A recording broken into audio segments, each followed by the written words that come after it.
Photoshoot എന്നൊക്കെ പറഞ്ഞാൽ ഇതാണ്. പോസിംഗിൽ ഇവന് കഴിഞ്ഞിട്ടുള്ളൂ വേറെ ആരുട്ടാ. ബൈ ദ വേ നമ്മുടെ കസിന്റെ കല്യാണമാണ്. ഇതാണ് നമ്മുടെ ചെറുക്കൻ. ഇനി കുറച്ച് ചെറുക്കന്റെ വീട്ടിലെ കലാപരിപാടികളാണ്.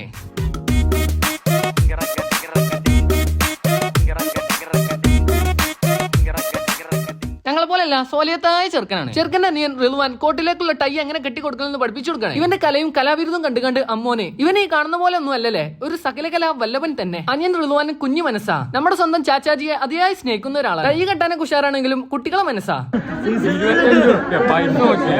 റോസ് പൂ വെച്ച് ഒന്നുകൂടി ഗ്ലാമർ കൂടി. അമ്മോഷനായ എന്റെ സന്തോഷമാണ് അമ്മോൻകാക്കെ. ഓഡിറ്റോറിയത്തിലുള്ള പരിപാടിയൊക്കെ കഴിഞ്ഞതിന് ശേഷം വൈകുന്നേരം ഇപ്പൊ എല്ലാവരും കൂടി കൂട്ടിയിട്ടുള്ള ഒരു ഫാമിലി ഫോട്ടോഷൂട്ട്. ഇതുപോലെ നല്ല നേക്കിൽ കോട്ടൊക്കെ ഇട്ടുകയാണ് നല്ല ഫോട്ടോഷൂട്ട് നടത്തണമെന്നുണ്ടെങ്കിൽ നിങ്ങൾക്ക് ഒരു സ്പോട്ട് ഞാൻ പറഞ്ഞുതരാം. നല്ല ഫോട്ടോഷൂട്ടൊക്കെ ഇട്ടുകൊണ്ട് കല്യാണം കളറാക്കണമെന്നുണ്ടെങ്കിൽ ഡിഫൈനിക്കാണ് പോകുന്നോളി. ഡിഫൈന് കോട്ടക്കലും പെരുന്നൽമണ്ണി മഞ്ചേരി വരെ ഉണ്ട്. ഡിഫൈനിൽ റെന്റൽ ഡ്രസ് ആണ് ഇവരെ മെയിൻ ആയിട്ട് ചെയ്ത് കൊടുക്കണ്ടേ. ആ ഡ്രസ്സുള്ള എന്താ ആക്സസറീസും ഇവിടുന്ന് കിട്ടും. ഐ മീൻ വാച്ച്, ഷൂ, മാല, ടൈയു എല്ലാം. ഇവിടെ കസ്റ്റമൈസേഷൻ ഉണ്ട്. കുർത്താസും വെഡിങ് ഡ്രസ് ഒക്കെ നിങ്ങൾ പറയണ പോലെ സ്റ്റിച്ച് ചെയ്താണ് തരും. ഒരു ദിവസത്തിന് വേണ്ടി ഒരു കോട്ടൺ സൂട്ടൊക്കെ എടുക്കണമെങ്കിൽ എത്ര പൈസ പൊട്ടും. അതിന് നമ്മൾ കണ്ടെത്തിയ വഴിയാണ് ഡിഫൈന്. നമ്മളവിടുത്തെ കല്യാണം കിടുക്കി തിമിർത്ത് പൊളിച്ച് നല്ല പ്രീമിയം ലക്സറി വെഡിങ് ഡ്രസ് കിട്ടണമെന്നുണ്ടെങ്കിൽ ഡിഫൈനാണ് കോൺടാക്ട് ചെയ്തോളി. നമ്പറും ഡീറ്റെയിൽസ് ഞാൻ താഴെ കൊടുക്കട്ടാ.